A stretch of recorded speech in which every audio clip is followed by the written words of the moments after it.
அரியலூரில் அரசு டாஸ்மாக் கடையை மாற்றக்கோரி பொதுமக்கள் சாலை மறியல் போராட்டத்தில் ஈடுபட்டதால் போக்குவரத்து பாதிக்கப்பட்டது.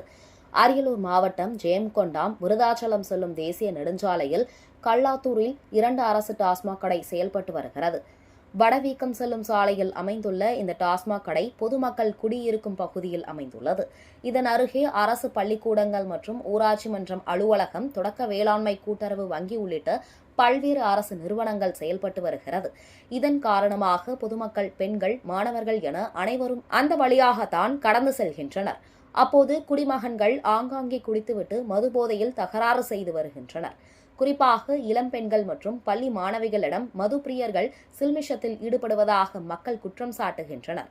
எனவே பிரச்சினைக்குரிய டாஸ்மாக் கடைகளை உடனடியாக வேறு இடத்திற்கு மாற்ற வேண்டும் என பலமுறை புகார் அளித்தும் அரசு தரப்பில் எந்தவொரு நடவடிக்கையும் எடுக்கப்படவில்லை என்று குற்றம் சாட்டினர். மேலும் இதுகுறித்து அதிருப்தி அடைந்த அப்பகுதி மக்கள் 200க்கும் மேற்பட்டோர் திரண்டு கல்லாத்தூர் மெயின் ரோடு சாலையில் அமர்ந்து சாலை மறியலில் ஈடுபட்டனர். இதனால் ஜெயங்கொண்டம் விருதாச்சலம் செல்லும் சாலையில் கடுமையான போக்குவரத்து பாதிக்கப்பட்டது. பின்னர் இதுகுறித்து தகவல் அறிந்து வந்த ஜெயங்கொண்டாம் போலீசார் போராட்டம் நடத்திய மக்களிடம் பேச்சுவார்த்தை நடத்தி டாஸ்மாக் கடைகளை வேறு இடத்திற்கு மாற்றுவதற்கு உரிய நடவடிக்கை எடுக்கப்படும் என உறுதியளித்ததன் பெயரில் அப்பகுதி மக்கள் போராட்டத்தை கைவிட்டு கலைந்து சென்றனர்.